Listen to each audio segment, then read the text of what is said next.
Bonsoir à tous, on va démarrer. Bienvenue à ce webinaire qui est organisé par les étudiants de l'EM Lyon. Pour rappel, l'événement a lieu dans le cadre de notre programme d'innovation sur la faune et la flore. On est très heureux de vous avoir ce soir pour discuter autour de modèles économiques qui soient compatibles avec les enjeux de biodiversité actuels. Et pour ça, on a la chance d'être entouré de 5 grands experts en la matière, qui vont pouvoir alimenter notre réflexion tout au long de ce webinaire. Bonne écoute à tous. Bonsoir à tous.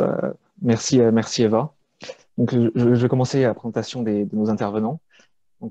Sidney Rostand, bonsoir. Vous êtes fondateur et CEO de Bioxégie, bureau d'ingénierie et d'études spécialiste du biomimétisme en France. Bonjour à tous. Antoine Caddy, bonjour. Vous êtes directeur recherche et innovation chez CDC Biodiversité, qui a pour but de faire émerger des solutions économiques qui soient favorables à la biodiversité. Bonsoir.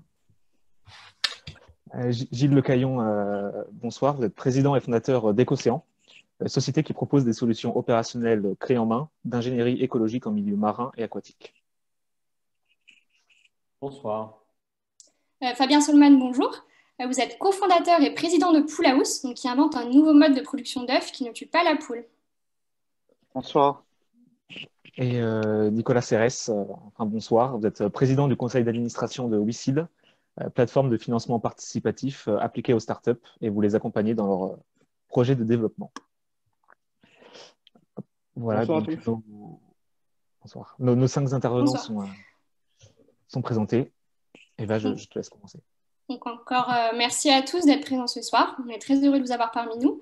Je vous propose de commencer par clarifier le sujet, en faisant un petit état des lieux de la biodiversité actuelle et en abordant finalement les relations, les liens qui peuvent exister entre économie et biodiversité. Antoine Caddy, je vous laisse la main.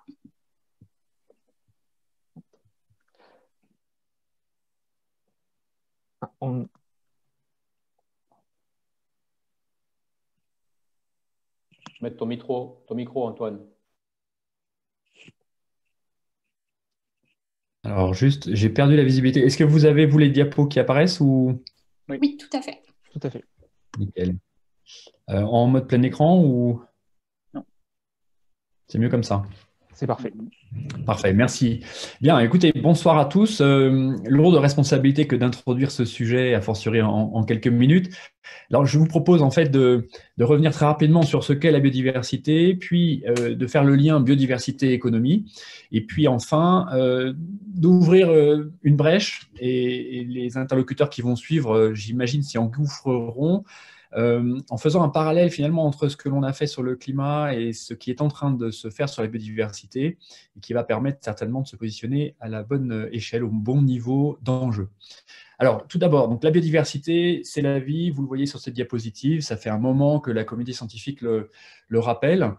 C'est la vie sous toutes ses formes, c'est-à-dire la diversité des espèces animales, végétales, des milieux, la diversité génétique, et puis en fait toutes les interactions qui permettent à cet ensemble-là de porter, j'y reviendrai, un certain nombre de services écologiques. La France a une responsabilité toute particulière. Elle est au premier rang, notamment grâce à ses outre-mer, grâce à sa zone économique exclusive, c'est-à-dire ses milieux marins. Elle a donc une responsabilité tout à fait particulière et elle essaye de mener un certain nombre de politiques. Malheureusement, on le sait, et ce n'est pas qu'un problème national, l'érosion de la biodiversité est un sujet qui, aujourd'hui, fait l'objet d'un certain nombre de préoccupations majeures. Vous connaissez certainement l'équivalent du GIEC pour la biodiversité. Il s'agit de l'IPBES, une plateforme intergouvernementale qui fonctionne de la même façon, qui rassemble plus d'une centaine de pays, 2800 chercheurs du monde entier. Ces chercheurs se réunissent depuis maintenant un peu plus d'une dizaine d'années. Ils se sont rassemblés notamment en 2019 à Paris lors de la 6e grande plénière. Et à cette occasion, ils ont pointé du doigt à la fois la situation, et donc confirmer qu'il était désormais nécessaire, en tout cas réel, de parler de 6e grande crise d'extinction de masse en rappelant, en confirmant des chiffres que l'on connaissait déjà, mais d'accélération d'extinction, de 100 à 1000 fois, et puis en pointant du doigt un certain nombre d'acteurs, notamment le monde économique, et c'est pour cette raison que le sujet de ce soir est si important. Alors, sixième grande crise d'extinction, ce qu'il faut mémoriser en quelques chiffres, c'est que en fait, on a nommé aujourd'hui 2 millions d'espèces. C'est-à-dire qu'on a mis un nom, les chercheurs qui s'intéressent à la recherche de nouvelles espèces, aujourd'hui plutôt des petites, des bactéries, des champignons, etc. On a mis des noms sur environ 2 millions d'espèces. Il y aurait entre 7 et 10 millions d'espèces sur la planète. Et donc, vous voyez, ça nous impose une certaine humilité, puisque finalement, on connaît très mal cette biodiversité. Et parallèlement, comme je viens de le dire, cette biodiversité disparaît à un rythme très accéléré. Pourquoi je parle d'un rythme accéléré? Parce qu'en fait, la vie sur Terre évolue depuis des milliards d'années, en fait, depuis que la vie sur Terre existe. Et donc, il y a un phénomène naturel d'extinction. Mais c'est bien l'accélération de ce processus qui va nous intéresser. Alors, concrètement, qu'est-ce que ça donne? En 2010, vous le voyez, on estimait avoir perdu en gros 32% de la biodiversité à l'échelle de la planète. Ça représente l'Amérique du Nord, l'Europe et l'Australie cumulées en termes de surface. C'est évidemment un petit peu caricatural d'en parler comme ça, mais je dirais en complément des chiffres abondants portés par les ONG, par certains laboratoires de recherche, etc., qui pointe l'urgence, la liste rouge de l'UICN, qui pointe l'urgence de travailler sur un certain nombre d'espèces qui sont vraiment au bord de l'extinction. Moi, ce qui m'intéresse chez CDC Biodiversité, c'est la biodiversité au sens large, pas tant par l'entrée espèce, mais vous le comprendrez dans quelques diapositives, dans l'approche vraiment, je dirais, fonctionnalité. Et, voilà. Et donc, vous voyez que les perspectives restent finalement terribles, puisque dans 30 ans désormais, donc en 2050, alors même que les Nations Unies nous appellent à prendre des objectifs extrêmement importants, en fait, la trajectoire sur laquelle on est inscrit, c'est de perdre à nouveau environ 9,5, enfin 10% de biodiversité en plus, c'est-à-dire l'équivalent de la Chine.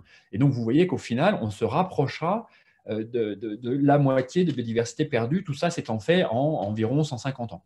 Donc, c'est extrêmement rapide, extrêmement violent. On a aujourd'hui très bien décomposé, très bien documenté les raisons de cette accélération. Ces raisons sont toutes anthropiques, il faut être très clair. C'est l'homme qui est responsable, qui est au cœur même de ce phénomène d'extinction. Les pressions que vous avez sous les yeux, donc ce qu'on appelle les direct drivers, tels qu'ils sont listés par la Convention pour la diversité biologique, la CBD, qui porte les COP biodiversité, l'équivalent des COP climat, que vous connaissez davantage certainement, sont les suivantes. Changement d'usage des sols, l'exploitation directe, évidemment l'impact du changement climatique, avec une boucle rétroactive, une biodiversité qui va mal contribue au changement climatique, et le changement climatique contribue à la perte de biodiversité, les pollutions, les espèces invasives, et puis tout un tas d'autres, disons, moins importantes.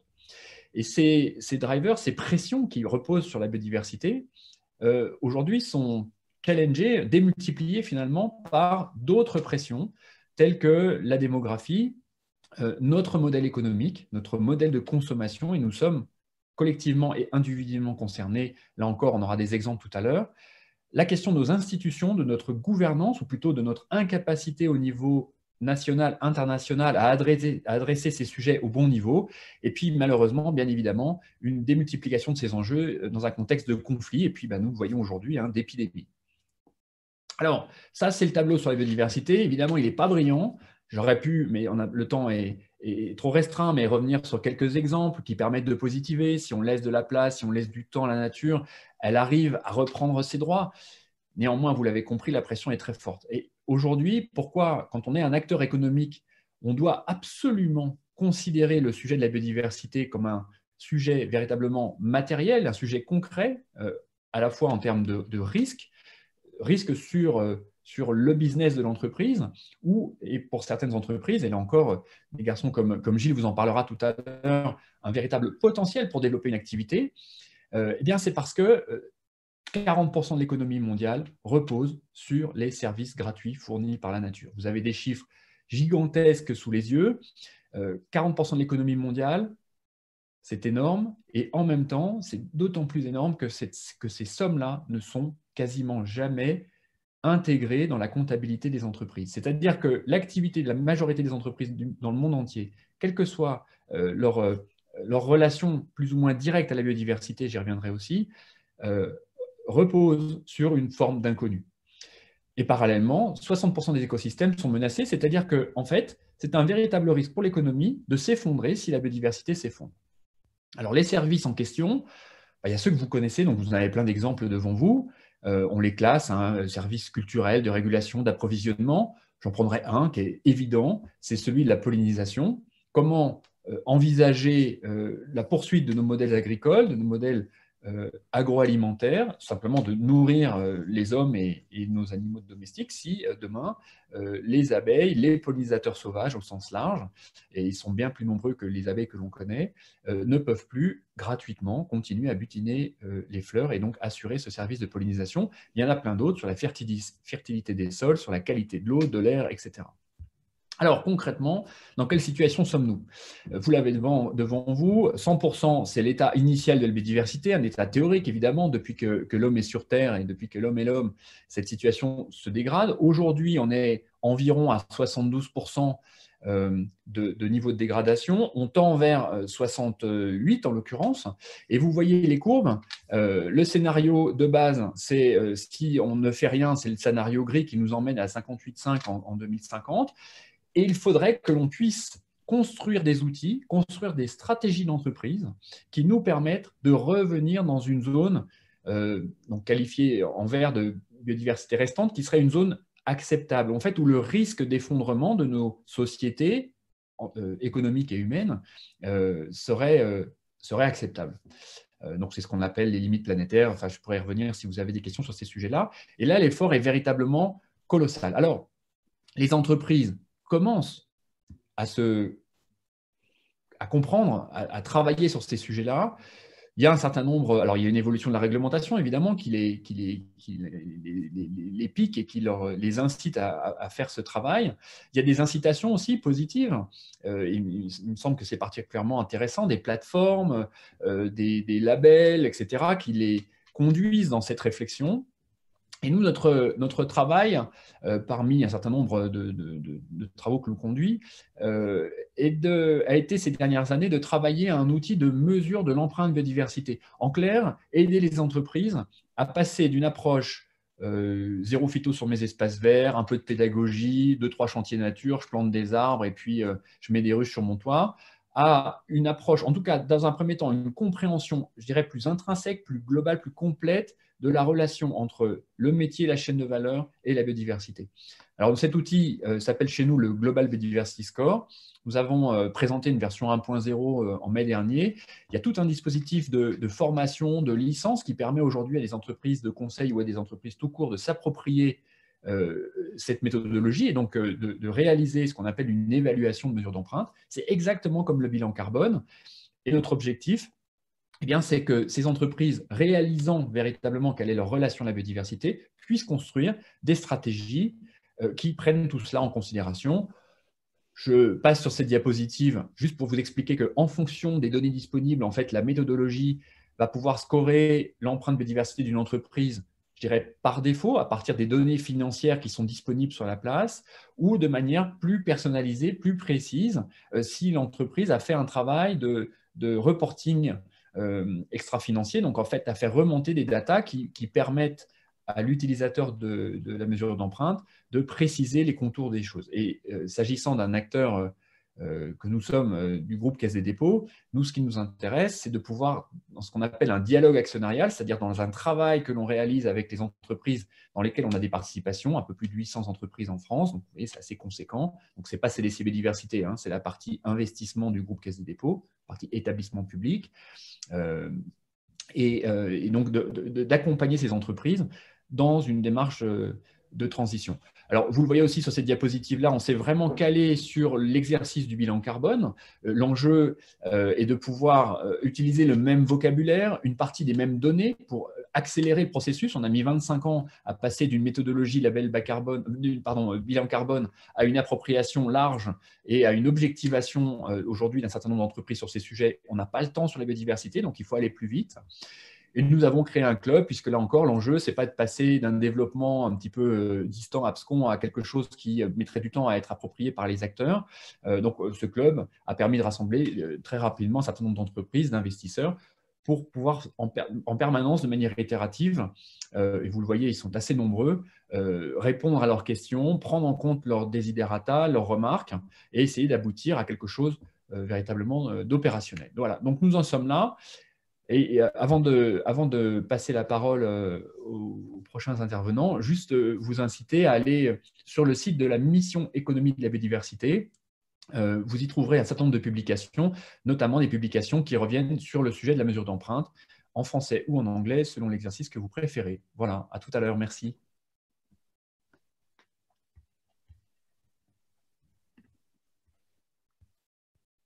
Merci Antoine pour cette riche entrée en matière qui pose des bases nécessaires pour la bonne compréhension de toutes ces problématiques. Juste un petit mot à tous pour vous rappeler que vous pouvez poser vos questions dans le chat ou dans l'onglet questions et réponses. Nous avons un temps prévu à la fin de ce webinaire pour que nous puissions les poser aux intervenants. Donc, passons maintenant à la deuxième partie de ce webinaire, où après cette introduction, cette mise en perspective, nous allons nous intéresser du coup finalement à la vision que peut avoir le monde économique sur la biodiversité, c'est-à-dire plutôt une vision objectif, plutôt une vision ressources. Et pour ça, j'avais une première question pour vous, Sydney. C'était de savoir la biodiversité, comment peut-elle être un réservoir d'innovation, de différenciation, ainsi qu'un vecteur de croissance. Oui, alors la question est bonne. Je pense que d'abord un petit peu sur l'historique de mon expérience personnelle. Je suis diplômé de M Lyon, donc il doit sûrement y avoir pas mal de participants qui viennent de cette école-là. À titre personnel, moi, quand j'étais en école de commerce, mais de toute façon, il ne faut pas se mentir, c'est exactement la même chose dans les écoles d'ingénieurs. La notion de biodiversité, la notion du vivant est très absente des programmes, elle est absente de ce qu'on apprend. Et en réalité, au fur et à mesure de la façon dont on nous met dans on va dire dans des programmes et dans l'enseignement, on perd notre âme d'enfant, c'est-à-dire qu'on perd la capacité à s'émerveiller sur le vivant. Quand on était tous enfants, on avait tous les bouquins où il fallait dessiner des baleines, il fallait dessiner des éléphants, des champignons, etc. Et cette notion, finalement, va progressivement se perdre au fil de l'enseignement. Et c'est une métaphore assez importante de ce qui s'est passé par rapport aux différentes révolutions industrielles. C'est-à-dire que l'être humain, parce qu'il a réussi à conquérir les eaux, la terre, les eaux, le ciel, l'espace, avec des technologies de plus en plus poussées, c'est finalement détaché du reste de la biodiversité, c'est détaché de ce qui nous rend humains, de ce qui nous rend vivants. Alors ça, finalement, c'est déjà, si vous voulez, c'est le fait que ça se retrouve dans notre enseignement, c'est symptomatique de ce problème-là, c'est-à-dire qu'on n'apprend pas assez à travailler et à penser avec le reste de la biodiversité. Quand j'étais à l'EM, moi, je n'étais pas du tout sensibilisé à ces points-là, il ne faut pas se mentir. J'étais d'ailleurs, finalement, moi, j'étais très intéressé par l'automobile. J'ai travaillé chez Audi, j'ai travaillé chez Porsche, etc. en Allemagne. Je trouvais ça incroyable. Et c'est vrai que moi, j'en entendais parler des chiffres. C'est-à-dire que finalement, ces chiffres alarmants de l'érosion de la biodiversité, on en entend parler souvent dans les médias, de plus en plus dans les médias. Mais disons que moi, j'avais un problème par rapport à ça, c'est que pour moi, finalement, ces chiffres-là, voyez-vous, je trouve qu'ils sont froids. Et en tout cas, c'est comme ça que moi je fonctionne, ils sont peu palpables. Entendons-nous bien, je ne dis pas qu'ils ne sont pas utiles. Au contraire, ils sont très utiles pour informer les dirigeants, informer des directions d'entreprise et, dans une certaine mesure, informer le grand public. Mais à titre personnel, je trouve que ces chiffres sont difficilement palpables pour le grand public. Et c'est d'ailleurs pour ça que quand on voit un spot du WWF sur l'érosion de la biodiversité, ça appelle plutôt à la passion et à la sensibilité d'un être humain plutôt que la raison. Donc, disons que moi, j'avais un souci par rapport à ça, c'est que quand j'ai commencé à m'intéresser à cette notion de biodiversité, je me suis dit, est-ce que Sydney, toi, tu pourrais pas aller activer et t'impliquer dans cette notion de défense de la biodiversité, de préservation et surtout en fait de reconnexion par rapport au vivant d'une autre manière qu'avec les chiffres, avec les instituts, etc. Et surtout en fait, en sortant de l'EM Lyon, moi j'étais dans une logique on va dire de l'économie, c'est-à-dire que moi ce que je sais faire, c'est que je sais manager des projets industriels, je sais manager des projets de développement, des projets d'innovation, des projets technologiques. Donc c'est là où en fait je ne savais pas forcément où aller. Et à ce moment-là, donc là on est en 2017, je découvre cette notion complètement fabuleuse du biomimétisme. Alors au départ, je n'ai pas trop compris de quoi il s'agissait. Pour certains d'entre vous qui êtes encore à l'EM Lyon, c'était en lendemain de soirée, donc je peux vous dire que mon esprit était encore un peu brumeux. Mais par le plus grand des hasards, je tombe sur cette notion de biomimétisme que je trouve incroyable. Alors le biomimétisme, c'est quoi? C'est une approche de recherche et de développement, c'est une approche d'innovation qui consiste à s'inspirer de l'ingéniosité, de l'intelligence, des mécanismes, des propriétés et des fonctions dont sont équipés les organismes vivants. Je m'explique, ça a été dit tout à l'heure, le vivant, ça existe depuis 3,8 milliards d'années.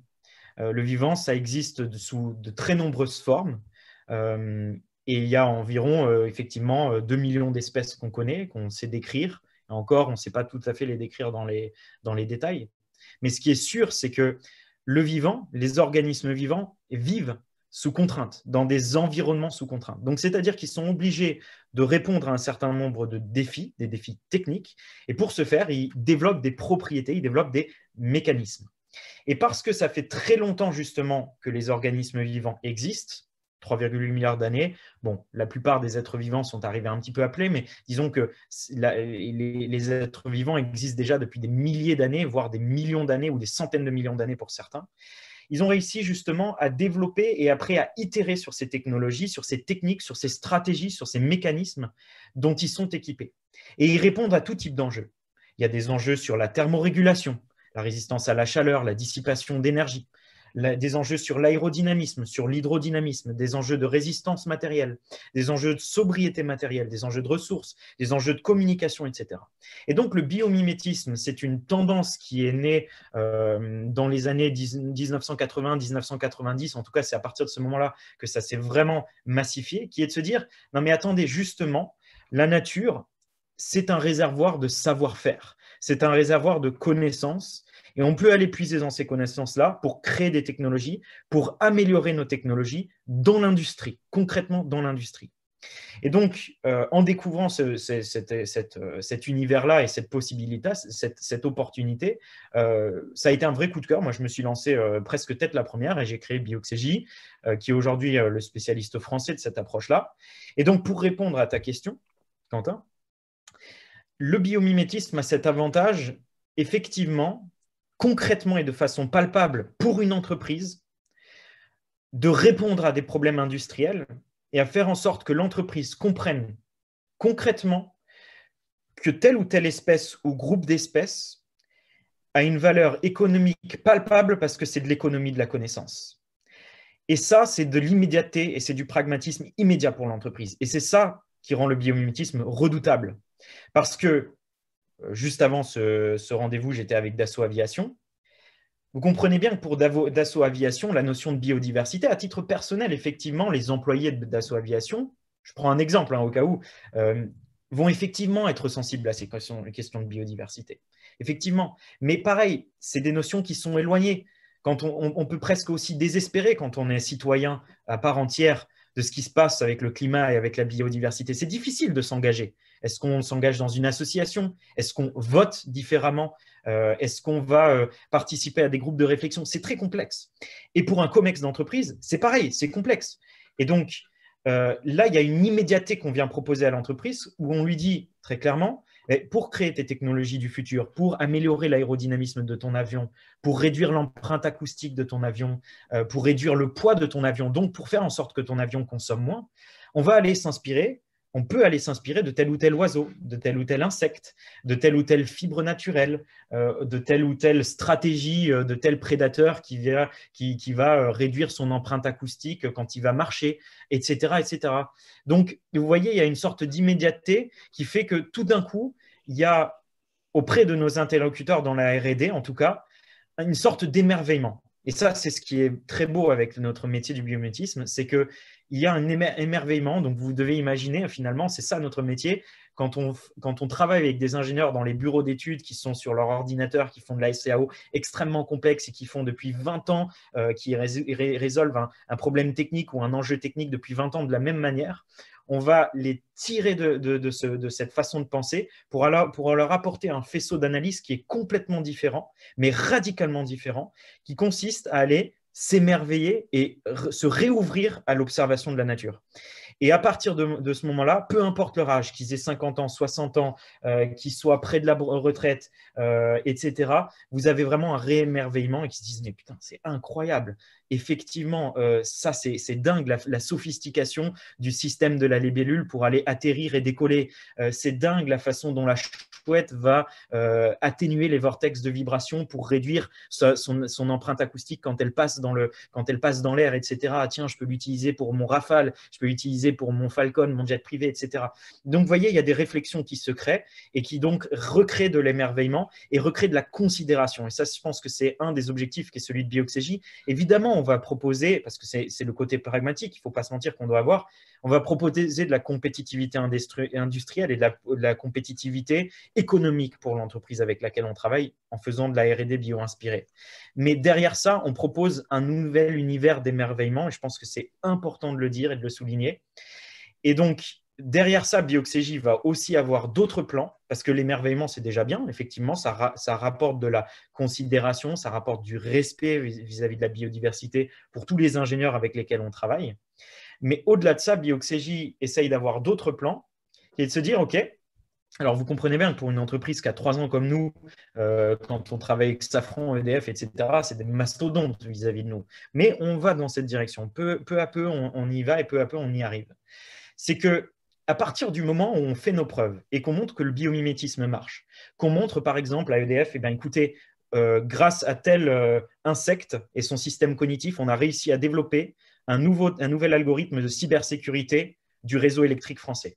À partir de ce moment où on fait des preuves et où on arrive à apporter ces preuves-là à des industriels, au COMEX, là, tout d'un coup, on a des arguments supplémentaires qui sont de dire, et parfois c'est très bien parce qu'effectivement, les industriels nous posent aussi la question au bout d'un certain temps, et de se dire, eh bien, vous avez profité d'une connaissance et d'un savoir-faire naturel pour une de vos technologies qui vous rend aujourd'hui compétitif, qui vous rend innovateur sur votre marché et qui vous rend aussi soutenable, hein, parce que la plupart des technologies bio-inspirées sont profondément soutenables par nature.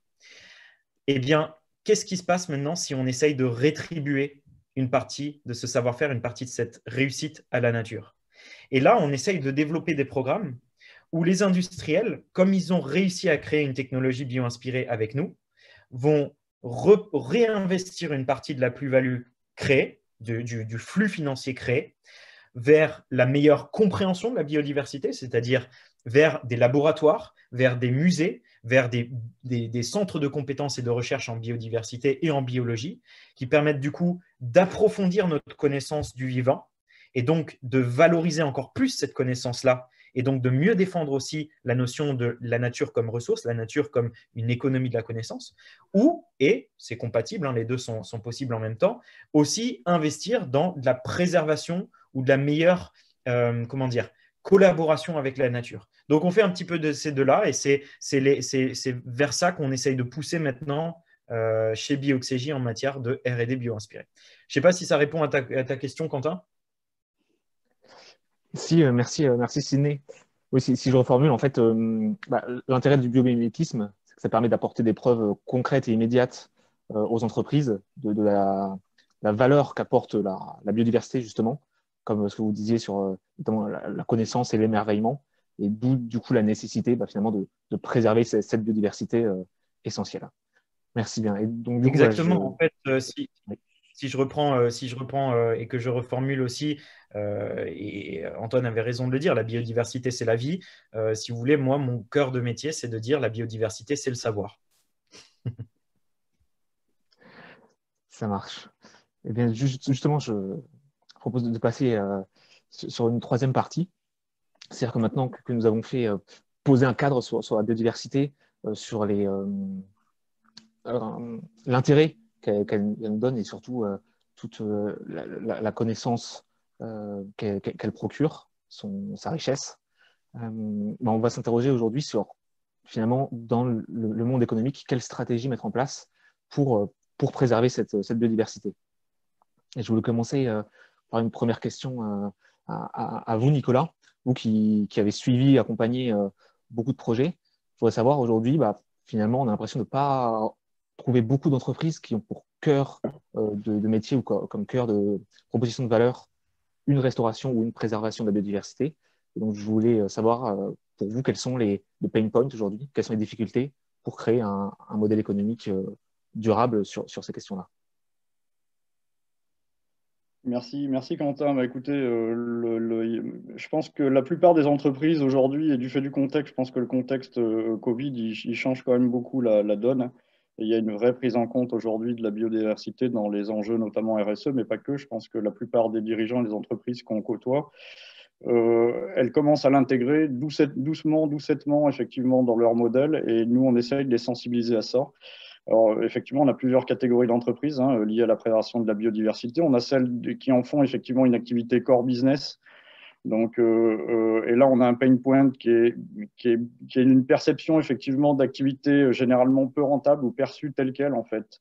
Donc, c'est en général des structures qui sont hors spectre de l'industrie traditionnelle du financement, par exemple, qui sont peu attractives pour elles. Et donc, ça, c'est un sujet qui sera exploré sans doute avec Gilles, là, qui est lui, dont la protection de la biodiversité, c'est son core business. Après, on a toutes les entreprises qui vont utiliser cette protection de biodiversité, mais comme un actif, je dirais, périphérique à l'entreprise, mais qui va accompagner le développement de l'entreprise et qui va favoriser effectivement son image vis-à-vis de ses partenaires, de ses clients, de ses fournisseurs. Et ça, la plupart, en fait, commencent à intégrer ce sujet-là. Si vous voulez, nous, on travaille dans les services financiers, on essaye de promouvoir toutes les entreprises qui participent à ce qu'on appelle l'économie de la vie aujourd'hui, donc toutes les entreprises qui vont travailler sur des produits ou des services qui auront un impact sur les générations futures. Je pense que ça, c'est vraiment au cœur de notre ADN. Donc, on le travaille sur plusieurs sujets. On travaille sur la santé, sur la transition énergétique, l'efficacité énergétique, mais aussi sur l'immobilier. Et même en immobilier, voilà, malgré ce qu'on peut en dire, il y a une compréhension des enjeux autour de la biodiversité. Et quand on touche par exemple l'immobilier, tous les mécaniques qui sont comment dire, contre-productifs comme les effets d'emprise foncière, ces gens-là commencent à en avoir conscience, ils commencent à respecter davantage effectivement les terrains et les univers sur lesquels ils vont implanter leur bâtiment. Donc, et nous, notre boulot, en fait, c'est de sensibiliser ces dirigeants-là, de les éduquer, de favoriser effectivement cette prise en compte des enjeux de biodiversité. Et on arrive à le faire. Pourquoi? En fait, parce que finalement, c'est une attente aujourd'hui qui est très positive des citoyens vis-à-vis de ces nouveaux modèles. Et chez nous, on a une large communauté d'investisseurs qui sont généralement des cadres sup et des professions libérales essentiellement. Et c'est des gens qui, aujourd'hui, sont désireux, effectivement, quand ils accompagnent un dossier, quand ils investissent dedans, de savoir effectivement qu'il y a une prise en compte et qu'il y a un état d'esprit des fondateurs, du groupe fondateur, sur la prise en compte de la biodiversité, quelle que soit l'activité économique. Et pour ça, je pense que ça devient important et ça va sans doute s'amplifier et c'est heureux. Et je dirais que le Covid nous permet ça aussi. Hein. Ça permet de repenser effectivement la façon de penser et de vivre sur la planète. Donc voilà, un pain point de rentabilité perçue assez faible. c'est peu lisible en fait les entreprises qui travaillent effectivement sur ces sujets-là. Il n'y a pas d'organisation interprofessionnelle qui soit vraiment opérationnelle pour moi sur ces thématiques de protection de la biodiversité, donc c'est ce qui le rend notamment peu lisible. Et puis sur ces secteurs-là, on a aussi une concurrence que j'appelle hors secteur, en fait la concurrence des associations qui font des travaux magnifiques et des organismes publics, mais qui sont une concurrence hors secteur pour moi, par rapport à de l'activité économique privée, je dirais, qui pourrait œuvrer dans ce domaine-là. Donc ça, c'était important de le mentionner. Globalement, il y a beaucoup effectivement de difficultés pour créer des modèles économiques qui touchent réellement la protection de la biodiversité. Pour autant, voilà, on a une richesse de biodiversité en France qui est juste magnifique, faut la rappeler, en métropole et surtout sur ces territoires ultramarins, qui est extraordinaire. Je suis heureux effectivement de participer ce soir parce qu'il me semble qu'on commence à voir une intégration de ces thématiques-là dans les programmes de formation supérieure et je peux vous en remercier, Quentin, les équipes et globalement au niveau des étudiants. C'est chouette effectivement de s'emparer de ces thématiques-là. C'est vous qui aurez les clés du camion dans quelques temps.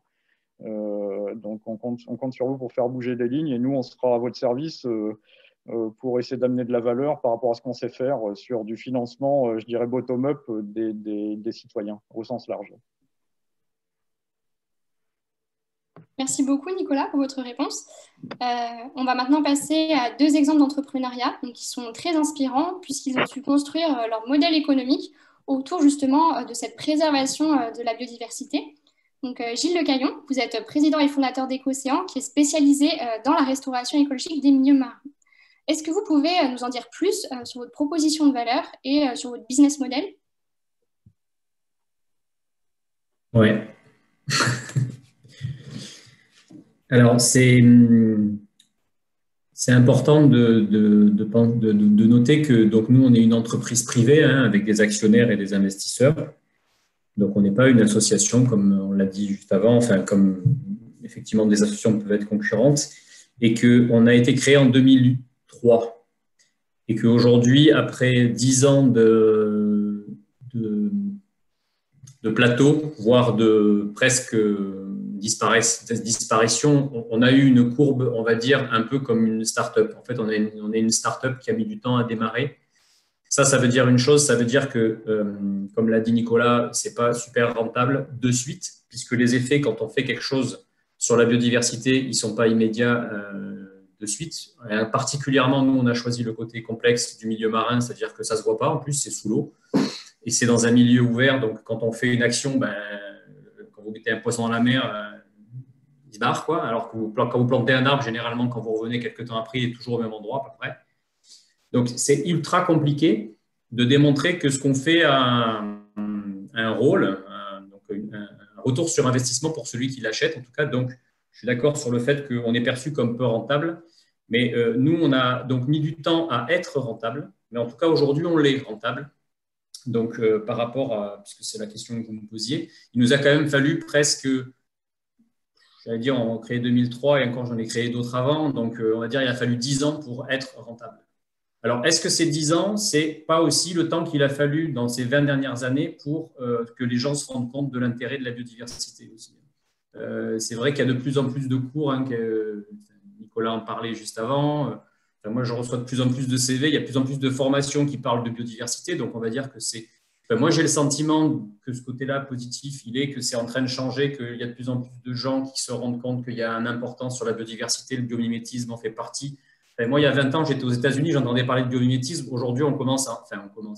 C'est quelque chose qui arrive en France. Donc, on est toujours un petit peu en retard là-dessus. Donc, notre modèle économique, nous, il a évolué avec le temps. C'est ça qu'il faut se dire. Donc, on va parler du modèle économique qui est rentable et qui a maintenant 7-8 ans, parce que sinon, ça va prendre trop de temps. Et ce modèle économique-là, il est basé, et ça, c'est important, sur des démarches volontaires des clients. Aujourd'hui, c'est-à-dire que les gens qui font de la biodiversité en milieu marin, ils ne sont pas obligés de le faire. Alors, soit on est super bon en marketing, on est super bon en communicant et on a réussi à les convaincre qu'il fallait le faire. Ça, c'est une possibilité, ce n'est pas négligeable parce que je pense qu'on n'est pas mauvais. On a aussi réussi à montrer qu'on avait des solutions qui étaient efficaces. Et pour montrer qu'elles étaient efficaces, il a fallu qu'on investisse beaucoup d'argent. Donc, moi, ces 7-8 dernières années, j'ai investi plus d'1 million d'euros en fonds propres. Voilà, ça vous donne à peu près une… Ecocéan, c'est 15 personnes aujourd'hui, hein, donc on n'est pas une multinationale, hein, on est petit.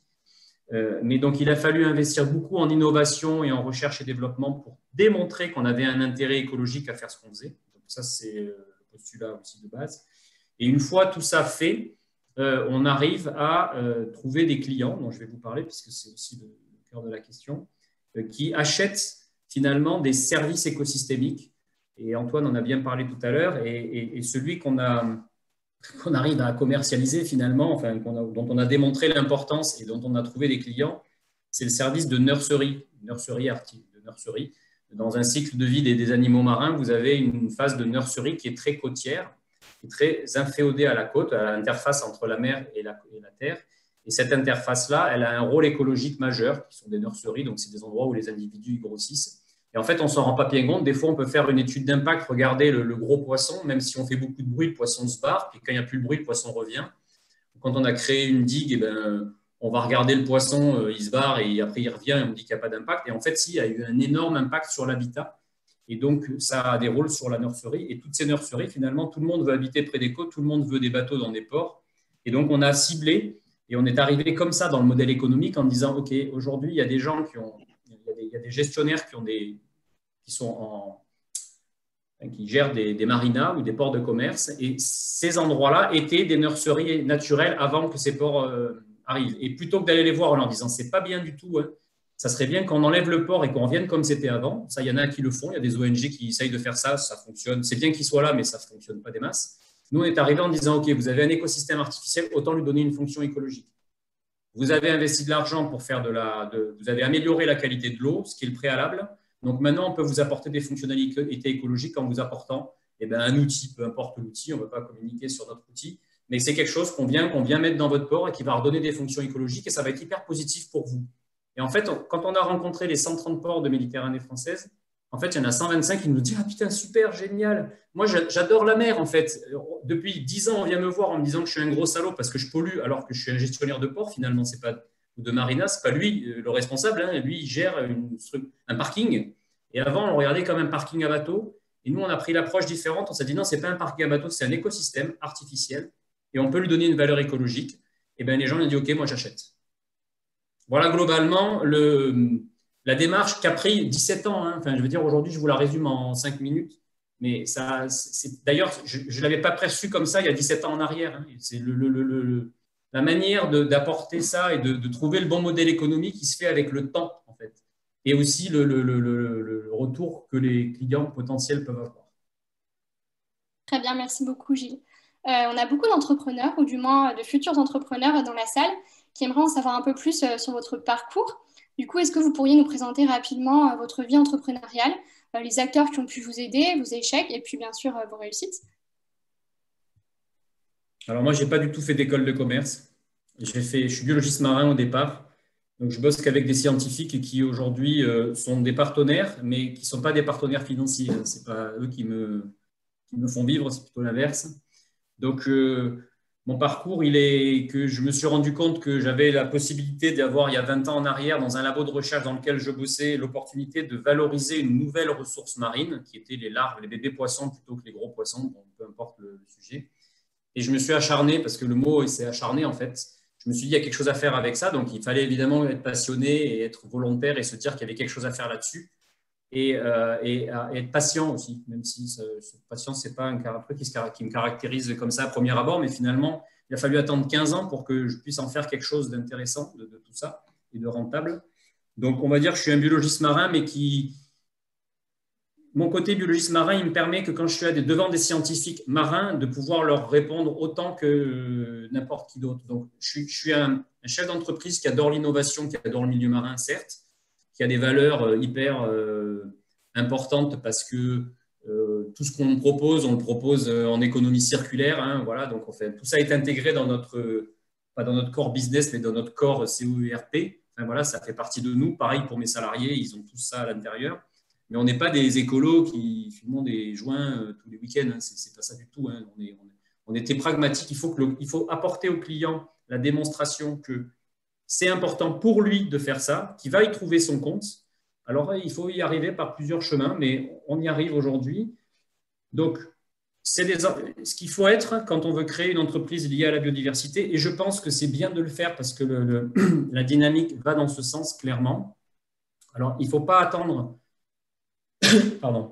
un retour sur investissement en 6 mois, enfin, à mon avis. En tout cas, ça dépend de ce qu'on fait dans la biodive à la limite. Si on conseille des gens, oui, mais si on agit avec des actions concrètes, ce qui est notre cas, nous, on développe une solution, on montre qu'elle fonctionne 2-3 ans, on l'installe et le client voit qu'elle fonctionne 2-3 ans. Donc, on est en train de parler de 5-6 ans. Donc, il faut un certain temps avant de se dire qu'aujourd'hui, moi, j'ai des clients qui m'appellent, qui me disent, moi, je veux ça dans mon port. Ah, ok, super, nickel, je vous envoie un devis. Moi, il me faut un quart d'heure pour faire un devis.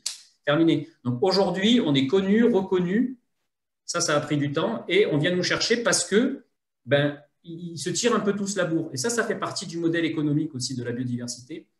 C'est-à-dire que vous avez des gens qui se sont lancés là-dedans parce que ça leur plaisait. Ils se sont dit, tiens, moi, je vais mettre des habitats dans mon port à Cannes. Et le port d'à côté, Antibes, il s'est dit, non, mais qu'est-ce qu'ils font? Moi, je ne peux pas parler de biodiversité, donc moi aussi, je veux le faire. Et on n'est surtout pas, et c'est important, et on en parlera peut-être, du greenwashing. Ce n'est pas du greenwashing, là. Le greenwashing, c'est pas ça du tout. C'est je vais détruire, je vais payer pour détruire. Là, on n'est pas dans le cas. La personne, elle a son port, elle fait une action volontaire qu'elle paye, et elle se retrouve à faire quelque chose de positif pour son port et d'image, de marque, il n'y a pas de problème. Mais celui d'à côté se dit, merde, lui, il a une meilleure image de marque que moi, donc moi, je veux partir sur la biodiversité aussi. Si on se tire la bourre sur des images de marque liées à la biodiversité, il y a un truc qui va mieux s'en sortir, c'est la biodiversité quand même. Donc, je pense que c'est un levier important de commercialisation, d'avoir une vitrine et de faire un peu monter pas les enchères, mais de faire un peu monter les envies auprès des différents clients qui sont concernés par le même secteur d'activité. Merci Gilles pour votre témoignage inspiré et inspirant. Et du coup, j'en profite maintenant pour passer la main à Fabien. Donc, vous êtes cofondateur et président de Pool House. Et donc, votre slogan, l'œuf qui ne tue pas la poule. Et donc, voilà, je voulais savoir un petit peu comme pour Gilles, finalement, aujourd'hui, quel est votre modèle économique, puis comment vous intégrez les enjeux de bien-être de la poule, justement, dans celui-ci. Merci. Oui, donc effectivement, comme Gilles, on est une entreprise. Nous, on est une start-up. On existe depuis un peu plus de 3 ans. Et on invente un mode de production dans le domaine des œufs qui incite aussi à se questionner sur ce produit du quotidien que tout le monde connaît, que tout le monde consomme. Pratiquement tous les Français mangent des œufs, mais sans forcément avoir une vision très précise de la façon dont ils sont produits ou parfois une vision un peu fantasmée. Et nous, on arrive avec une proposition de valeur qui est de dire dans tous les modes d'élevage existants, il y a quelque chose qui ne va pas. Et quand bien même les poules ne sont plus en cage, quand bien même elles sont en plein air, quand bien même elles sont en bio, eh ben, il reste des sujets avec lesquels on peut ne pas être d'accord. En l'occurrence, ces poules sont abattues à l'âge de 18 mois, ce qui est relativement jeune. C'est vraiment un peu de l'obsolescence programmée. On est dans la consommation comme ça. Et en fait, à 18 mois, elles commencent à pondre un peu moins. Mais en fait, elles peuvent pondre jusqu'à l'âge de 4 ou 5 ans. Et gérer cette différence de rythme, c'est un petit peu l'enjeu de la société. Et puis, on s'adresse à d'autres sujets également, qui sont le fait que les poussins mâles sont tués à la naissance, broyés le jour de leur naissance. Donc, en tout, 50 millions de poules tuées à 18 mois et 50 millions de poussins mâles tués le jour de leur naissance, 100 millions d'individus tués chaque année pour produire des œufs en France. Et ça, le consommateur n'est pas au courant. Donc, nous, on arrive, on fait un slogan un petit peu choc, l'œuf qui tue pas la poule, qui interpelle. Un packaging, alors là, je vais vous présenter le nouveau parce que voilà, il vient de sortir, mais ça ne change pas grand-chose. On interpelle avec un packaging différenciant. On est dans un produit de grande consommation. On fait de la publicité à la télé, on lève des fonds, on utilise toutes les facettes de l'entrepreneuriat pour faire avancer un projet comme celui-là. Mais sur le fond, on essaie de répondre à un questionnement, de susciter le questionnement du consommateur et de lui montrer que peut-être il y a un problème, mais en tout cas, il y a une réponse. Donc voilà, depuis 3 années, on a fait un certain nombre de levées de fonds. On est maintenant distribué nationalement dans des grandes enseignes, Auchan, Carrefour, Monoprix, Intermarché, etc. Donc c'est un projet comme de multiples startups de la food tech qui implique d'aller au devant de toute la complexité de la distribution d'un produit dans l'agroalimentaire. Et en même temps, c'est un projet où, dans nos fermes, on fait des choses qui n'ont jamais été faites. C'est-à-dire ne pas tuer ses poules, ça peut sembler simple, mais c'est assez complexe. Parce qu'il se pose des questions à certains moments de vie qu'il faut gérer sur l'alimentation, sur la façon de s'en occuper, pour qu'elle soit bien et qu'elle continue à pondre. Pour ne pas tuer les poussins mâles, on est obligé d'aller chercher des technologies hyper innovantes. On travaille avec une start-up allemande qui est capable d'identifier dans l'œuf, avant la naissance, si on aura un mâle ou une femelle, pour ne faire venir à la vie que des embryons, enfin des poules femelles. Et c'est assez enthousiasmant en fait de mettre toute son énergie, tout son enthousiasme et toute l'intelligence des équipes sur un projet qui vise à améliorer les choses et à se reconnecter un petit peu au fait que ce ne sont pas juste des machines à pondre, ce sont des animaux qu'on se doit de respecter. Et effectivement, pour rejoindre des choses qui ont été dites avant, c'est vrai que nous, quand on était plus jeunes, on ne parlait pas un petit peu de tout ça. Moi, j'ai fait aussi une école de commerce. Bon, c'était pas la même, c'était du côté de Lille, mais on s'en fiche. C'était pas des sujets qui étaient abordés dans ces époques-là. Et je dirais même que les consensus scientifiques n'étaient pas très clairs sur le fait que des animaux pouvaient ressentir des choses, pouvaient avoir des perceptions, etc. Les éthologues ont fait un boulot fantastique, mais assez tardif. Et aujourd'hui, l'état de l'art de ces recherches fait qu'on ne peut pas faire comme si ça n'existait pas. Donc aujourd'hui, on est obligé de prendre en compte qu'on a affaire à des animaux sentients et qu'il faut quand même s'en préoccuper. Et quand je revois les chiffres qui ont été donnés en début de présentation, l'animal vertébré le plus répandu sur Terre aujourd'hui, c'est la poule. On est à plus de 30 milliards. Et c'est incroyable de voir toutes ces espèces sauvages disparaître et de voir toutes ces espèces dans l'élevage se démultiplier avec très peu de biodiversité, c'est-à-dire qu'on ressent sur un certain nombre de souches et un certain nombre de races. Et toutes ces questions-là, il faut au moins faire en sorte que le consommateur l'ait en tête au moment de son acte d'achat, au moment de son acte de consommation. Ce qu'on propose, c'est un peu une consommation en pleine conscience d'un aliment du quotidien. D'accord, merci. Fabien, justement, j'allais vous demander pourquoi les poules, mais vous avez répondu de par le fait de la taille de la population aujourd'hui sur la planète. Peut-être un petit peu comme Gilles, une question plus personnelle aujourd'hui sur quel a été votre parcours entrepreneurial, si vous avez des retours d'expérience à faire, par exemple, à notre audience, si jamais ils veulent aussi se lancer dans des projets comme le vôtre. Moi, j'ai un parcours personnel, je dirais, dans l'innovation et le marketing, plutôt des innovations de rupture. J'ai créé d'autres startups dans d'autres domaines, dans des projets dans les nouvelles technologies, des applications mobiles, donc vraiment rien à voir. J'ai été aussi dans l'assurance, donc c'est juste aussi pour dire qu'on peut faire des carrières en zigzag et qu'il ne faut pas avoir peur d'aller en dehors de sa zone de confort, parce que j'étais très très loin de l'agricole à d'autres moments de ma vie. Et on continue à apprendre à chaque fois qu'on fait une nouvelle expérience. Là, je savais que j'allais remonter un projet, je voulais y donner du sens. J'étais en questionnement sur ce sujet de la cause animale. J'étais devenu végétarien, je me posais des questions sur l'alimentation et quitte à passer autant d'énergie, autant d'heures à monter un projet, je voulais en faire un qui allait avoir du sens et essayer de répondre à un problème. Et sur ce projet-là, en fait, l'idée est venue assez rapidement. Un peu surpris que ça n'existe pas déjà, ce qui arrive souvent quand on fait une innovation. Et après, on se heurte à toutes les difficultés de l'innovation de rupture, mais ça, j'avais déjà connu dans d'autres domaines auparavant, c'est-à-dire que on n'est pas forcément bien accueilli par les acteurs qui sont en place, et puis on vient bousculer des équilibres, on provoque du scepticisme. Nous, dans notre cas, on fait quand même quelque chose de dingue, c'est-à-dire que cette boîte, on la vend 2 fois plus cher qu'une autre boîte. C'est-à-dire vous allez acheter cette boîte pour 6 euros, c'est des œufs bio, et ils auront le même goût que les œufs bio qui sont vendus à 3 euros à côté. Ce que vous allez acheter, c'est un mode de production et une façon de produire différente. Ça, c'est intéressant parce que on l'a dit un petit peu en début de réunion, mais les raisons pour lesquelles il y a des dysfonctionnements dans nos rapports aux animaux ou à la biodiversité en général, c'est souvent des raisons économiques.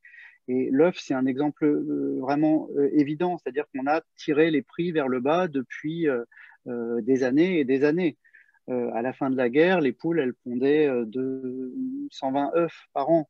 Au tournant de l'an 2000, elles en font 250. Aujourd'hui, elles en font 320. Donc, on est dans une recherche d'optimisation à tous les niveaux. Et quand on optimise dans le domaine de l'élevage, par exemple, eh ben, il y a des animaux qui en pâtissent. À un moment, on s'est dit, tiens, c'était peut-être mieux de leur couper les becs plutôt que de leur donner plus d'espace. Donc, on a coupé les becs à toutes les poules. Nous, chez Poulaous, on est une des seules sociétés qui a décidé qu'on arrêtait de couper les becs. Ça ne sert à rien, si on les remet en plein air, de les mutiler de cette façon-là.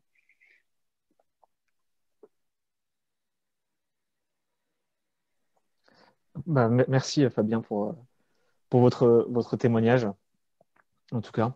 Merci beaucoup. Et puis, du coup, j'aimerais passer à une question un peu plus large, c'est-à-dire qu'on a vu, vous, Fabien et Gilles, des exemples d'entreprises qui avaient comme cœur de valeur ajoutée la préservation de la biodiversité.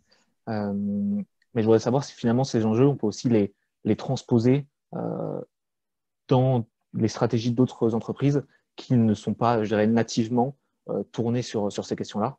Donc c'est vrai qu'on a eu des éléments par Ciné qui parlaient effectivement du biomimétisme, mais je pose cette question un peu plus largement. Peut-être Nicolas ou Antoine, je vous en prie. Oui, merci. Peut-être deux niveaux de réaction. Premier niveau de réaction, il faut le dire car finalement on ne le croit pas suffisamment. D'abord, respecter la réglementation. En fait, la réglementation française, la réglementation internationale, mais la déclinaison en droit français du droit de l'environnement et concrètement la loi de 2016, pour ne parler que d'elle, etc., pose déjà un certain nombre de fondamentaux. Et si, notamment sur éviter, réduire, compenser, les choses étaient faites avec l'ambition, une loi bien appliquée apporterait déjà un certain nombre de réponses. C'est un premier point. Et puis deuxième point, par rapport à la question qu'on avait envisagé de traiter un peu plus tôt, et j'en profite du coup pour le glisser, oui, les entreprises, qu'elles soient dédiées à la biodiversité ou dédiées à d'autres activités, mais évidemment en lien, j'ai évoqué tout à l'heure la matérialité du lien avec la biodiversité, quels que soient les secteurs économiques concernés. Juste pour mémoire, si on fait le lien avec le GBS tout à l'heure, chaque 1000 € de chiffre d'affaires généré, en moyenne, à la surface de la planète, on détruit 2 mètres carrés de nature vierge. Et ça, qu'on soit chez Microsoft, dans une entreprise de grande distribution, à l'agroalimentaire ou le plombier du coin, finalement, c'est la même logique. Alors, certains, évidemment, ont un impact plus important, d'autres moins important, et l'enjeu, évidemment, c'est de le réduire. Je reviens à mon deuxième point. On a beaucoup eu d'entreprises qui se sont engagées dans une démarche de type mécénat, d'engagement volontaire, sympathique. Bon, écoutez, moi, j'essaie de faire mieux, mais je vais quand même soutenir des causes sympathiques. Il faut le faire et c'est important de poursuivre. Mais néanmoins, aujourd'hui, on n'est plus au même endroit. C'est-à-dire qu'aujourd'hui, les entreprises doivent vraiment prendre la mesure de la situation, de la matérialité, j'y reviens encore une fois, de ce sujet biodiversité, et rentrer dans une démarche qui va au-delà du cadre réglementaire. Le cadre réglementaire, en fait, évolue, va devenir de plus en plus contraignant, c'est une certitude. Donc, en fait, même en termes d'intérêt business, on a intérêt à anticiper clairement l'évolution, le durcissement de la réglementation. Mais au-delà de ça, risque d'image, je fais le lien avec ce qui vient d'être dit sur l'histoire de l'œuf qui ne tue pas la poule, c'est très clair. On a bien vu que l'activité d'élevage d'une manière générale et de production d'œufs d'une manière générale s'est retrouvée challengée ces dernières années par la taille des cages, par le bien-être animal et a dû, vraiment à rebrousse-poil, mais commencer à avancer. Et c'est formidable de voir que des entreprises aujourd'hui les challenge par l'autre extrémité, par l'ambition la plus importante. En tout cas, je pense qu'aujourd'hui, les entreprises doivent envisager véritablement d'intégrer dans leur stratégie un engagement volontaire, positif. Ça se fait très bien sur le carbone, hein, puisqu'aujourd'hui, on a un certain nombre d'entreprises qui veulent s'aligner, alors que ce n'est pas obligatoire, sur les engagements de la COP21 et être 1,5 degré, 2 degrés compatible en 2025, en 2030, parfois plus tard pour d'autres. Sur la biodiversité, ça va être la même chose. Simplement, les enjeux sont encore plus exigeants. Hein. On va parler de zéro perte de biodiversité. Les Nations Unies nous interpellent sur la nécessité d'envisager un retour en arrière, c'est-à-dire un gain net de biodiversité. Alors, vous imaginez dans un contexte démographique et dans un contexte économique croissant, ce que ça peut vouloir dire, un gain net de biodiversité de 20% en 2050. Donc voilà, c'est quelque chose qui est posé sur la table. Il va y avoir clairement les entreprises qui sont actives, positives, qui contribuent à cette ambition-là, et puis celles qui vont freiner. Et c'est assez intéressant aujourd'hui, je pense, de regarder dans les petites, du niveau des startups, ce qui est en train de naître comme solution, comme alternative aux pratiques et aux modèles économiques plus anciens, et puis également chez les grosses entreprises, les entreprises majeures dont l'impact est connu, qui sont souvent pointées du doigt, et qui aujourd'hui se réorientent de manière parfois assez profonde. Et c'est assez surprenant et en même temps du coup assez enthousiasmant de voir ce mouvement-là. Je ne cite pas de nom, je vous laisse faire vos propres recherches.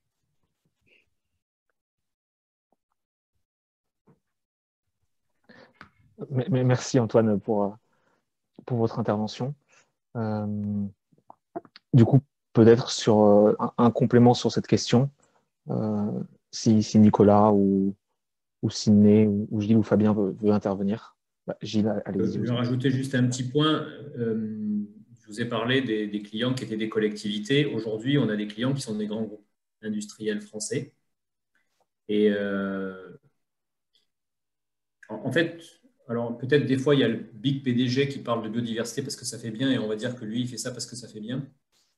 Après, il y a peut-être 100 000 personnes de la société qui n'ont jamais entendu parler de biodiversité, mais des fois, vous avez quelques-uns maintenant dans ces grands groupes qui sont des gens qui viennent de même formation que nous, finalement, et qui sont un peu experts de la biodiversité, ou en tout cas qui sont sensibles à toute cette partie écologie, etc. Et en fait, ce sont ceux-là les bons interlocuteurs dans ces structures-là, parce que c'est eux qui vont faire le job au sein de ces grosses structures. Et moi, le travail si je regarde un peu en arrière, les premiers avec qui j'ai discuté il y a 8-9 ans en arrière, c'était Bouygues. Il y a 8 ou 9 ans en arrière, il y avait une personne qui parlait de biodiversité chez Bouygues. Une. Maintenant, ils sont 20. Alors, ce n'est pas beaucoup, 20 sur 150 000 personnes, ou je ne sais pas combien de gens qui travaillent chez Bouygues, mais ceci dit, ça veut dire qu'ils se rendent compte qu'il y a un intérêt pour eux à parler de biodiversité et à intégrer dans certains appels d'offres de la biodiversité. Voilà. Et ça, c'est valable pas que pour un cas. Aujourd'hui, moi, je bosse avec une dizaine ou une douzaine de grands groupes et je me rends compte qu'au fur et à mesure, il y a de plus en plus de gens dans ces grands groupes. Il faut trouver avec qui on peut discuter et qui sont très à l'écoute de ce que l'on peut leur proposer. Alors après, ils ont un gros boulot à faire en interne et nous, on a un gros boulot à leur donner des arguments pour qu'ils fassent le boulot en interne. Voilà aujourd'hui comment, en tout cas, je pense que ça fonctionne, en tout cas pour des petites PME comme ça, comme nous qui avons des choses à proposer, même si après, vous avez les grands dirigeants qui vont signer des trucs, des accords. Je veux dire, à un moment donné, il faut payer, quoi. Il faut se dire, OK, il y a Engie, il y a Veolia qui a dit, moi, je vais intégrer ça dans le prix de l'eau, quoi. Parce qu'on est quand même réussi, juste prenant un exemple très concret de manière de financer de la biodiversité marine, c'est que dans le renouvellement de la délégation de service public de la ville de Toulon, il y a 5 ou 6 ans en arrière, Veolia, qui a répondu à l'appel d'offres de la délégation de la gestion de cette station d'épuration, ils ont intégré plus d'1 million d'euros de biodiversité sur 70 millions d'euros de gestion de la DSP sur 7 ans. Ça fait quand même 1,25% et c'est un très fort pourcentage.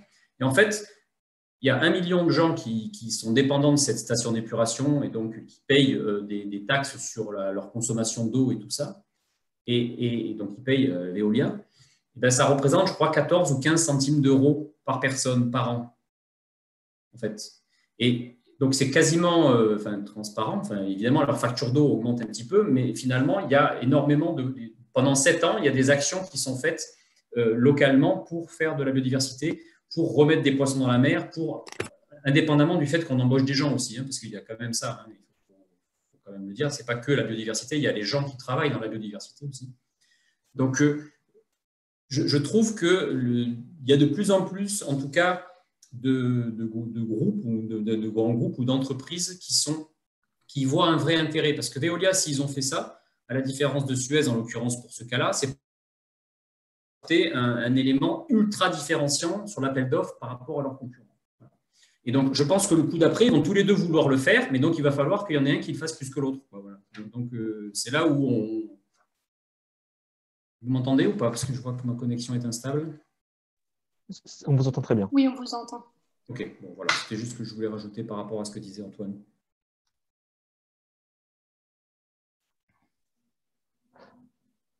Ça marche. Merci Gilles.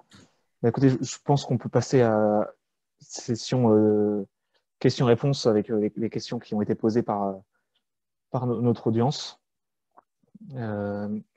Alors, pour commencer, je vais peut-être laisser la main à Axel ou Tim qui sont avec nous et qui ont pu collecter vos questions. Bien, donc, oui, bonsoir à tous. Beaucoup de personnes ont posé des questions, donc on va vous en dire le plus possible dans le temps qui nous reste. Voilà. Alors, nous allons commencer par une question pour Antoine. Jusqu'à quel point pensez-vous que l'homme peut remplacer le rôle de la nature quand on sait que dans certains pays, des postes ont été créés pour polliniser à la place des abeilles?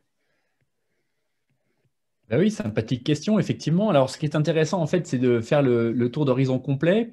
On a finalement deux pays continents qui se trouvent dans cette situation où la pollinisation s'est effondrée et qui, par ailleurs, ont un modèle économique qui repose sur un certain nombre de fruitiers d'un côté, sur les amandiers de l'autre.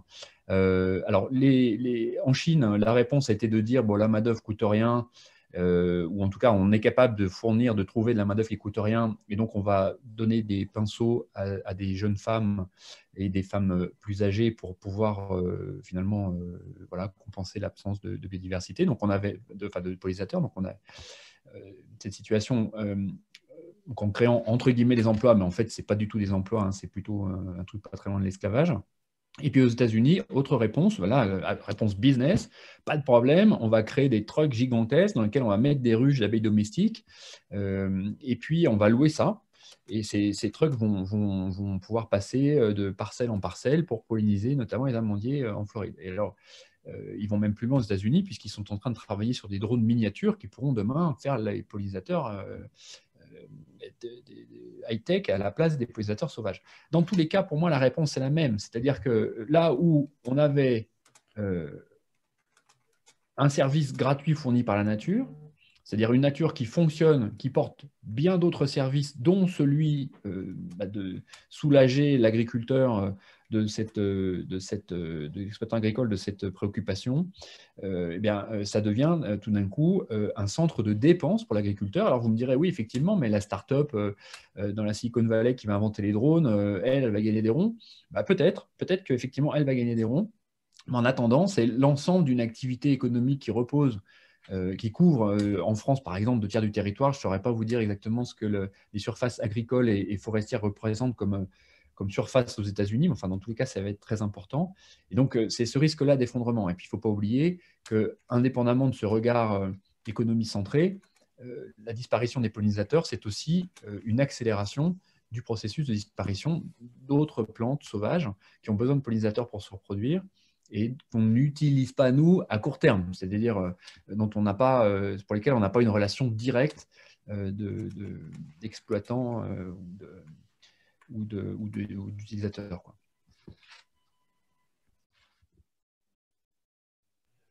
Merci beaucoup pour votre réponse. On va passer directement à la question suivante. Celle-ci est pour Sydney Rostand.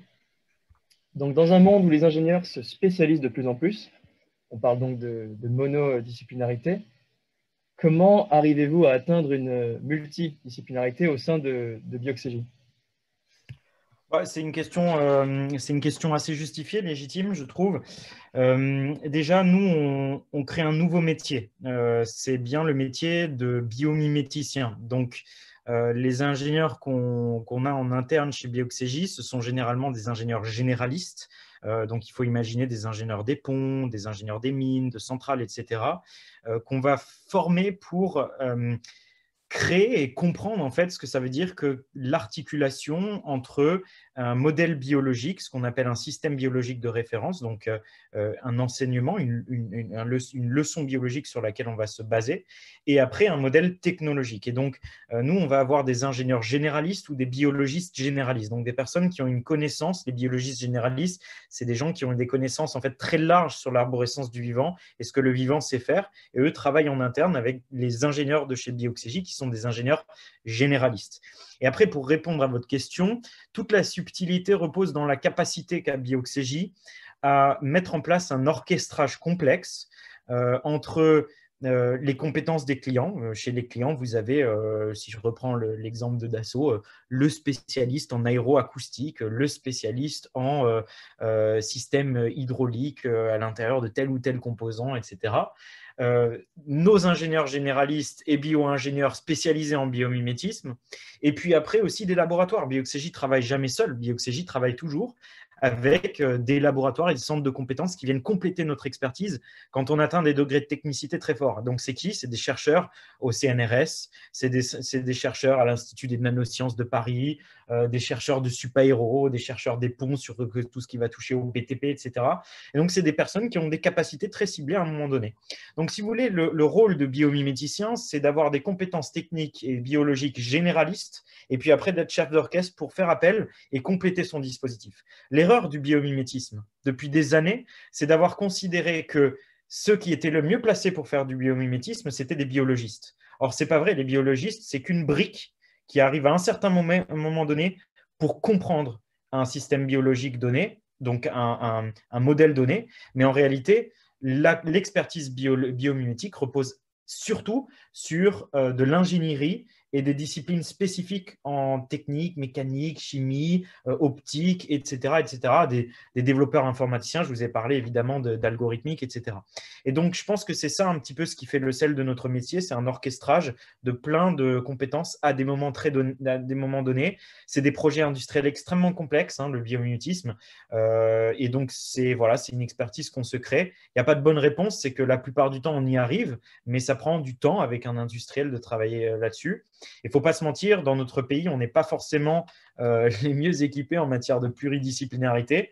On n'est pas non plus les mieux équipés pour travailler entre un ingénieur dans un centre de recherche d'une industrie et d'une entreprise particulière et un chercheur dans les laboratoires du CNRS. C'est des mondes qui communiquent très mal. Donc voilà, tout ça, c'est une nouvelle discipline qu'on met en œuvre et pour l'instant, on y arrive plutôt bien. J'espère que ça répond à votre question. Merci Sydney pour votre réponse. Tim ? Merci. Maintenant, nous avons une question pour Gilles. Alors, peut-on répondre à l'urgence climatique et l'urgence liée à la préservation de la biodiversité, notamment avec le biomimétisme? Le biomimétisme n'est-elle pas à la lenteur du processus de sensibilisation à la nature par rapport aux mesures drastiques et immédiates qu'il faudrait prendre au sein des entreprises pour limiter leurs dégâts?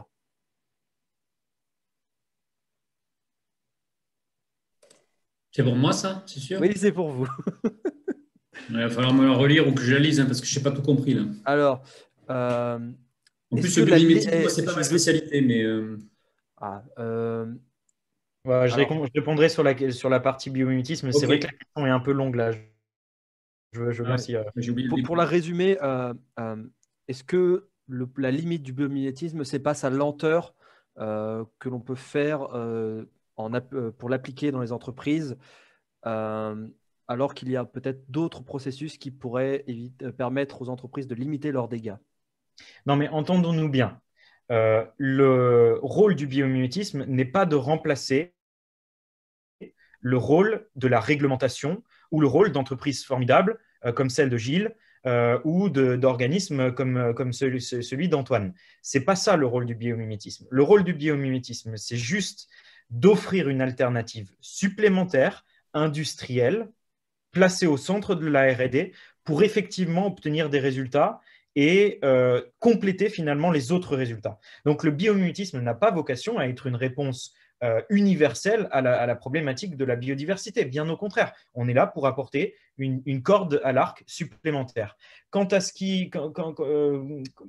la question en fait de la lenteur, mais évidemment que c'est lent de faire du biomimétisme, mais comme n'importe quel processus d'innovation, et je rejoins et plus soit ce que disait Gilles tout à l'heure, Bioxégie a 3 ans. Le biomimétisme, c'est extrêmement neuf. On ne va pas y arriver du jour au lendemain. On a déjà vu évidemment des progrès qui étaient incroyables.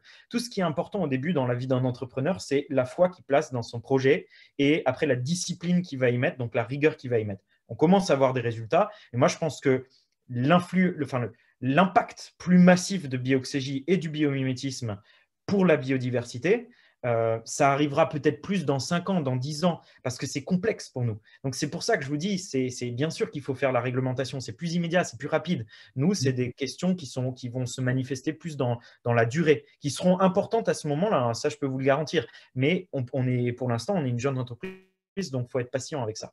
Le problème du biomimétisme, moi, j'en suis convaincu. Gilles disait avec humour tout à l'heure, je rejoins cette question-là. Très souvent et habituellement, la biodiversité, et en tout cas, c'est valable pour le biomimétisme, je parle vraiment du biomimétisme, c'était porté d'abord par des associatifs, des enthousiastes, parfois des idéalistes aussi. Et c'est bien parce que c'est ce qui crée le sel et le démarrage d'une discipline.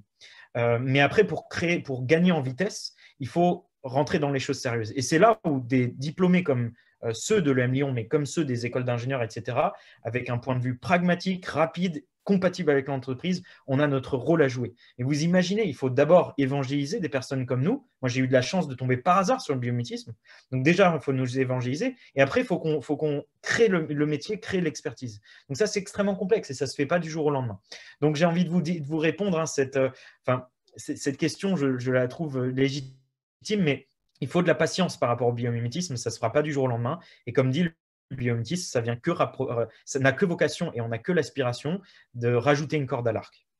Merci pour cette… Et moi, juste en 2 mots, le biomimétisme est un outil, la restauration écologique, ce sur quoi nous on fait, est un outil. On ne va pas régler tous les problèmes. La réglementation en est un autre outil. D'ailleurs, c'est probablement le plus puissant. Donc, c'est une palette d'outils qui va faire qu'on va trouver des solutions pour améliorer l'état, hein, parce que c'est ça l'objectif, c'est d'améliorer. Hein, donc, il n'y a pas un truc qui… Après, quand ça concerne la biodiversité, vu que les gens à qui on parle, ils y pipent rien et c'est des trucs qu'ils n'ont pas eu dans leur cerveau depuis des années, il faut du temps pour que ça mouline, quoi, hein. Donc, un directeur de port, il y a 10 ans en arrière, quand on lui parlait de poissons, il ne savait pas pourquoi on lui parlait de biodiversité dans son port. Mais ce n'est pas grave, ça s'accélère et c'est plusieurs outils. Et puis, il ne faut pas se dire ah ben celui-là, il est moins bien que celui-là. Ils sont tous valables et ils ont tous un intérêt en tout cas. Merci pour cette mise au point. À vous deux. Question suivante donc. Pour Fabien Solman. D'abord, il vous félicite. C'est une question de Hugo. Merci pour le partage d'expérience et bravo pour les étapes franchies. Ensuite, est-ce que des économies d'échelle semblent-elles envisageables pour proposer des prix plus compétitifs? Ou est-ce que vous assumez sur le long terme que les prix de votre produit demandent un réel engagement écologique des consommateurs?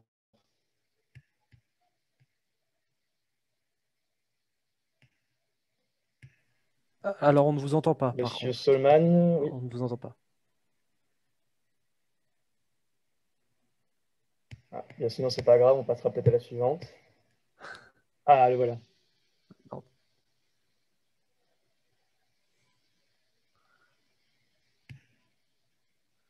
Je crois on ne vous entend pas, malheureusement. Ouais, c'est terrible. Du coup, peut-être… on enchaîne, oui, on va enchaîner. On enchaîne une dernière question. Rapide, en 5 minutes, dirons-nous. Une question du coup pour Antoine Caddy. Le CDC a, selon vous, une approche de fonctionnalité vis-à-vis de la biodiversité. Ne pensez-vous pas que cette approche est anthropocentrée, c'est-à-dire qu'elle considère les composants de la biodiversité comme des ressources, approche qui elle-même aboutit à la situation actuelle? Alors, oui, en partie. Je pense que cette remarque est tout à fait fondée et merci de l'avoir posée. Elle montre que vous avez déjà du recul sur ce sujet-là. Simplement, en fait, il faut voir d'où je me place aujourd'hui. Vous voyez, moi, je suis militant associatif de base, mais là, je suis avec mon costume et ma cravate parce que je suis effectivement en compétence dans une filiale du groupe Caisse des dépôts. La Caisse des dépôts, c'est quoi, hein? C'est gérer l'épargne des Français en la rendant disponible en permanence, donc les livrets A, livrets LDD, etc. Et en accompagnant le développement économique du pays dans l'intérêt général, en utilisant en fait ces fonds quand ils ne sont pas utilisés par les Français pour pouvoir faire ce travail-là. Donc, c'est les logements sociaux, c'est le plan numérique, c'est ces choses-là. Donc, c'est une politique d'investissement de prêt pour accompagner le développement économique du pays, encore une fois, dans l'intérêt général. La question qui nous a été posée il y a 12 ans quand CDC Biodiversité a été créé, c'était de faire le lien entre économie et biodiversité. Donc, effectivement, ça ne couvre pas tout. Quand je travaillais à la LPO, à la Fondation Nicolas Hulot, j'avais une entrée espèces, écosystèmes, aires protégées. Et c'était extrêmement excitant et je continue à l'avoir d'ailleurs à titre bénévole dans différentes associations. Simplement, le cœur du sujet, c'est que oui, c'est anthropocentré, mais aujourd'hui, le niveau de dégradation, le niveau d'urgence nous impose de faire changer ce que l'IPBES souligne, c'est-à-dire, en gros, les trois quarts des acteurs qui portent une responsabilité sur la dégradation de la biodiversité, et ce sont les entreprises. Et donc, évidemment, les entreprises notamment les plus anciennes, mais aussi des nouvelles. Et donc, l'enjeu de CDC Biodiversité, c'est de pouvoir accompagner ces entreprises dans une prise en compte de la biodiversité d'une part, mais plus largement dans un engagement en faveur de la préservation et demain de la restauration, puisque, comme je vous le disais, il va falloir faire marche arrière. Et donc, OK, c'est anthropocentré, c'est service écosystémique, c'est-à-dire qu'effectivement, on regarde comment la nature fonctionne en pensant à l'homme. C'est un angle et il est important de garder un prisme éthique sur cette approche-là. Et on travaille avec les limites de l'exercice sur la monétarisation, sur la relation entre ces services et l'économie. Et je l'évoquais tout à l'heure, il y aura un jour un sujet à traiter qui doit d'abord, de mon point de vue, être traité par le monde scientifique et de savoir si nous devons rentrer dans une politique de marché de la compensation de biodiversité telle que cela existe pour la compensation carbone, avec ses forces et ses faiblesses. En attendant, pour la biodiversité, ça n'existe pas. Et on voit qu'aujourd'hui, on continue à aller dans le mur. Donc, il va falloir de toute façon continuer à réfléchir tous ensemble. Pour rajouter juste un mot, s'il vous plaît. Oui, bien sûr. Bien sûr, allez-y.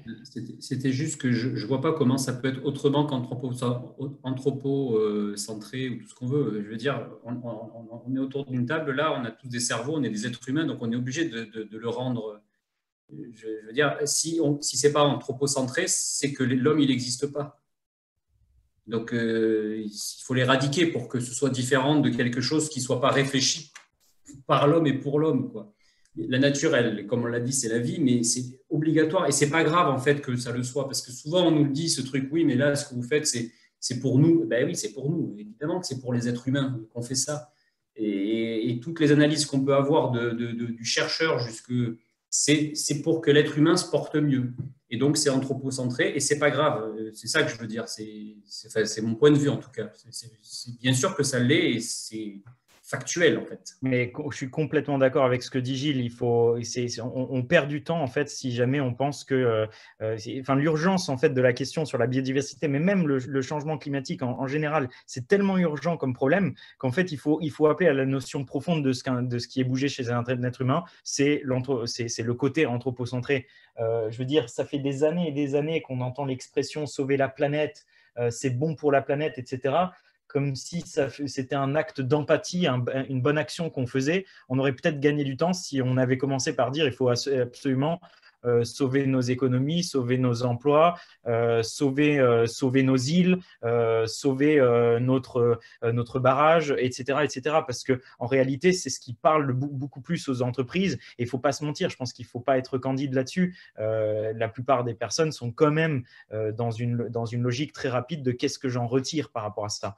Les entreprises qui jouent aussi, alors il y a une certaine limite, il ne faut pas dépasser ces limites-là aussi, mais les entreprises qui vont jouer justement sur la question de la biodiversité, etc., tant qu'elles ne font pas du bio-washing et que les actions sont claires, bah, si elles mettent en avant une action et que ça les aide à mieux vendre et qu'il n'y a pas d'impact ou d'externalité négative, ben, tant mieux parce que ça crée un exemple pour d'autres. Gilles, je pense que tu l'as assez dit et tu as raison là-dessus. Enfin, en tout cas, nous, on le voit avec le biomimétisme. Si une entreprise fait du biomimétisme et dit regardez ce que j'ai moi et que les autres se disent on est jaloux, eux, ils ont fait du biomimétisme, c'est sacrément bien, moi, je veux le faire aussi, c'est complètement anthropocentré et pour le coup, tant mieux parce qu'ils vont faire du biomimétisme aussi et après, il va y avoir des externalités positives. Donc, je pense qu'il ne faut pas le prendre mal, ce terme d'anthropocentré. Eh bien, un grand merci pour la qualité de vos réponses. Et merci aussi pour avoir posé vos questions sur le chat. Malheureusement, on va passer à la suite. Donc, désolé si votre question n'a pas été retenue. Ou, voilà, manque de temps, on est un petit peu timé. C'est ça. Et puis, n'hésitez pas à recontacter directement les intervenants qui sont là ce soir. Ce sera un plaisir, j'en suis sûr, d'échanger plus en amont avec vous. Peut-être, Fabien, si vous avez retrouvé le son, quelques mots sur la question de ça fonctionne ou pas? Vous m'entendez? En Ok. quelques Donc, du mots. coup, j'avais commencé à répondre dans le chat, mais effectivement, le sujet d'améliorer les coûts, c'est un sujet pour nous. On va être capable à un moment de réduire nos prix par des économies d'échelle, surtout par de la R&D, hein, c'est-à-dire qu'on a des processus qui sont encore un peu en test sur certaines parties du processus qui vont s'améliorer. On ne reviendra jamais au prix qu'on connaissait pour la production d'un œuf plein air ou encore pire d'un œuf en cage. Donc, dans tous les cas, le consommateur doit faire un mouvement. Mais je pense que la vraie question, c'est est-ce qu'on doit poursuivre cette recherche du prix le plus bas qui est en cours depuis la fin de la guerre, le déploiement des grandes surfaces, le productivisme à tout crin agricole et dans l'élevage, nous a emmené peut-être un cran trop loin. Donc, ce qu'on propose, nous, c'est aussi un pas de côté et d'emmener les consommateurs dans cette réflexion-là. Je pense que c'est vraiment un sujet clé, hein. Si on fait quelque chose de fou chez Poulaous, c'est peut-être de changer le prix de l'œuf. C'est noté. Merci, Fabien. Écoutez, pour un oui. petit conseil pour finir, je vous conseille sur la notion de la biodiversité et de la place de l'homme en fait dans la biodiversité. Il y a un reportage qui est extraordinaire, qui est super bien fait, qui s'appelle Une espèce à part, qui a été fait par Arte et qui non seulement est assez court et qui est facile à comprendre, mais en plus de ça, je pense qu'il pose bien cette question hein, de la place de l'homme et des enjeux de la biodiversité. Merci Sidney pour ce partage. Écoutez, nous allons conclure maintenant. Je souhaitais juste présenter d'autres actions. Si ce webinaire vous a donné envie de vous investir sur la question de la biodiversité, en plus de toutes les initiatives qu'ont présentées nos intervenants. Donc, il y a par exemple la fresque de la biodiversité. Donc, ce sont des ateliers de sensibilisation aux enjeux de la biodiversité, donc collectif, ludique et collaboratif. Donc, ça rejoint pour ceux qui connaissent la fresque du climat. Je souhaitais aussi mentionner I4 Animal, donc, qui est un réseau d'entraide pour porteurs de projets à impact positif sur le monde animal, et que je remercie aussi pour l'aide à l'élaboration de ce webinaire. Et enfin, une autre initiative qui est Hack for Nature, donc un hackathon en ligne ouvert à tous qui propose aux participants de réfléchir collectivement à des solutions pour enrayer l'érosion de la biodiversité.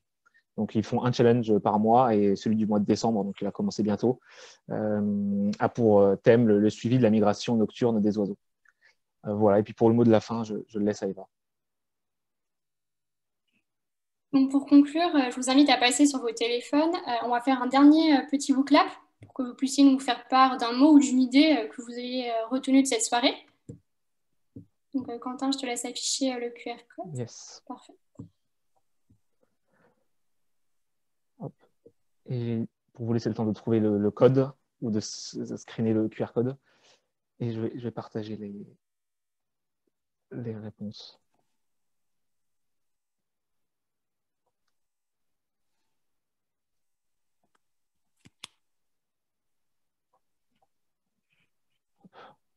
Voilà, donc effectivement inspirant. Je pense que ce webinaire l'a été en tout cas.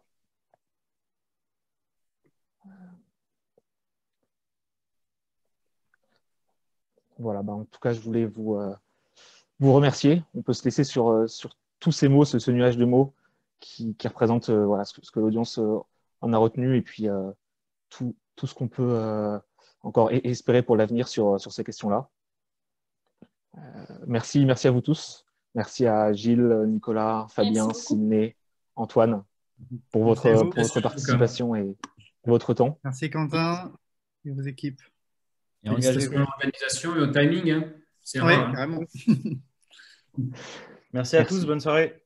Merci à vous, bonne soirée. Très bonne soirée, merci à Eva. tous. Merci à tous. Bonne soirée.